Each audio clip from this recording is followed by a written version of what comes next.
ഒറ്റയ്ക്കിരിക്കുമ്പോൾ നിങ്ങളോട് തന്നെ ഒന്ന് സംസാരിച്ച് നോക്കിയേ. അങ്ങനെ നീണ്ട 2 ദിവസത്തെ റെസ്റ്റിന് ശേഷം നാഗ്പൂരിനോട് ബായ് പറയുകയാണ്. പോകുന്ന വഴിക്കാണ് നമ്മളുടെ 0 മൈൽ സ്റ്റോൺ ഇന്ത്യ. അതും കണ്ട് നേരെ വണ്ടിയെടുത്ത് NHലേക്ക് കയറി. ഇങ്ങനെ കുറേ പ്രതിഷ്ഠ നമുക്ക് പോകുന്ന വഴിക്ക് എന്ന് വെച്ചാൽ നാഗ്പൂരിൽ നിന്ന് ഓർച്ച റൂട്ടിൽ നമുക്ക് കാണാം. ഒറ്റയ്ക്ക് എവിടെയെങ്കിലും പോകുമ്പോൾ നല്ല രസമാണ്. നമ്മളോട് തന്നെ സംസാരിക്കും. അങ്ങനെ ഞാൻ എന്നോട് തന്നെ സംസാരിച്ച് ഇങ്ങനെ പോകുമ്പോഴാണ് റോഡ് സൈഡിൽ ഞാനൊരു മരം കണ്ടത്. മറ്റേ വാഗ പൂക്കുന്ന മരമല്ലേ, അത് കണ്ട് അതിൻ്റെ കുറച്ച് വീഡിയോസൊക്കെ എടുത്ത് നേരെ വിട്ട്.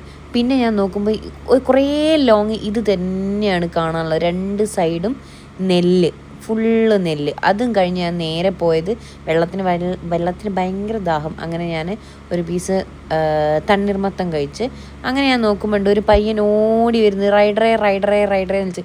ഞാൻ പെട്ടെന്ന് കേരളത്തിലാണെന്ന് വിചാരിച്ച് ആ ഓടി വന്നവൻ എന്നോട് എന്തൊക്കെയോ ചോദിക്കുന്നുണ്ട്. എനിക്കൊന്നും മനസ്സിലാവാത്തതുകൊണ്ട് 2 തണ്ണീർമത്തം ഞാൻ ഓനെടുത്ത് കൊടുത്തിട്ട് കഴിക്കാൻ പറഞ്ഞ്.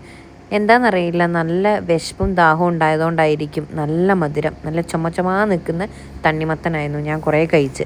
അതും കഴിച്ച് നേരെ NHലേക്ക്. ഞാൻ എന്തുകൊണ്ടാണ് ഈ റൂട്ട് എടുത്തതെന്ന് എനിക്കറിയില്ല.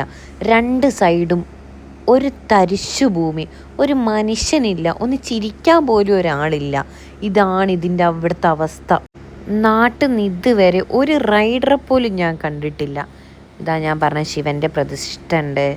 അങ്ങനെ അതും കഴിഞ്ഞ് ഞാൻ നേരെ ഫുഡ് കഴിക്കാൻ കയറി. അടിപൊളി ഹോട്ടലായിരുന്നു, വെജിറ്റേറിയൻ ആയിരുന്നു. ഞാനൊരു ഫ്രൈഡ് റൈസും ഗോബി മഞ്ചൂരിയും കഴിച്ച് മെല്ലെ അവിടുന്ന് ഇറങ്ങി. ഇനി നേരെ NHലേക്ക് ഓർച്ചയിലേക്കാണ് പോകുന്നത്. പിന്നെ അതാ ഇപ്പോഴാണ് കുറച്ച് എവിടെയെങ്കിലുമൊക്കെ ഒരു പച്ചപ്പ് കണ്ടത്. അങ്ങനെ പുഴയും കണ്ട്. ഇതുവരെ പുഴ പോലും കണ്ടിട്ടില്ലായിരുന്നു. ഇപ്പോഴാണ് പുഴയൊന്ന് കാണുന്നത്. അത് പുഴയൊന്നുമല്ല, വേറെന്തോ കായലെന്തോ ആണ്. നേരെ ഓർച്ച അങ്ങാടി എത്തി. ഇതാണ് ഞാൻ എടുത്ത ഹോം സ്റ്റേ. ഇനി ഓർച്ച വിശേഷങ്ങളായിട്ട് നാളെ കാണാം.